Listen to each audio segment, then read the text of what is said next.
Mes très chers compatriotes, le spectacle U2 auquel nous assistons aujourd'hui est l'image nauséabonde des institutions illégitimes mises en place après les hold-up électoraux de janvier 2019 traduisent une théâtralisation inacceptable de la vie politique et le mépris total de l'intérêt général.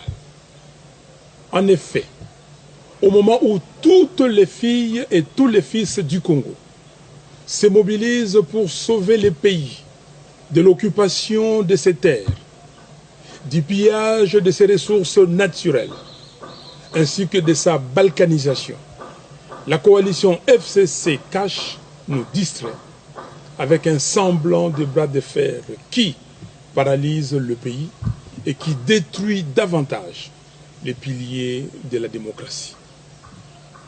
Leur stratégie consiste à donner l'impression qu'ils sont en conflit, alors qu'en réalité, ils entretiennent la diversion pour contourner le vrai problème qui se pose au pays, notamment la précarité de la situation économique et la misère noire dans laquelle croupit le peuple congolais.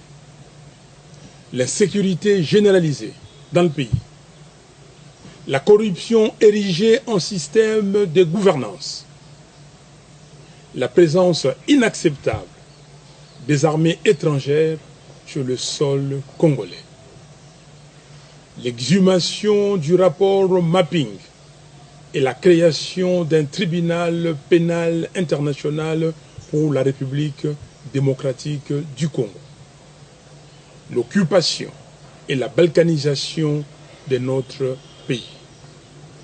Mes très chers compatriotes, voilà pourquoi, dans leur message au peuple congolais du 15 octobre courant, nos évêques nous encouragent en disant, je cite, « L'heure de nous mettre debout et de marcher dans la lumière a sonné.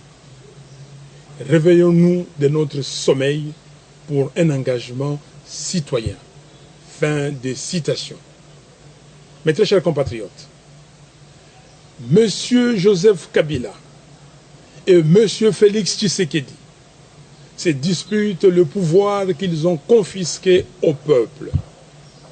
Chacun d'eux veut maintenant contrôler la Commission électorale nationale indépendante, CENI, et la Cour constitutionnelle, avec l'intention manifeste de poursuivre l'œuvre de destruction perpétuelle de la démocratie par des coups d'État.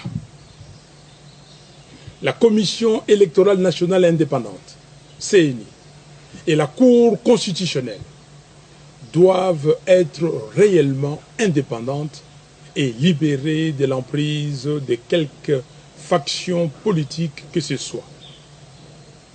Ainsi, seule une dénonciation publique du deal peut attester de la sincérité de chacun d'eux.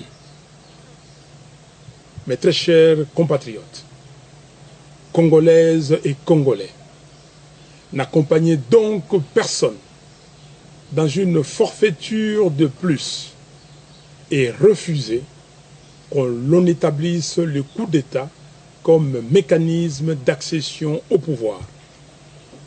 C'est pourquoi, en toute responsabilité, je demande une fois de plus aux leaders de nos confessions religieuses, nos pères spirituels, d'offrir leurs bons offices pour pouvoir réunir toutes les parties prenantes afin de trouver consensuellement une solution à la crise qui déchire notre pays.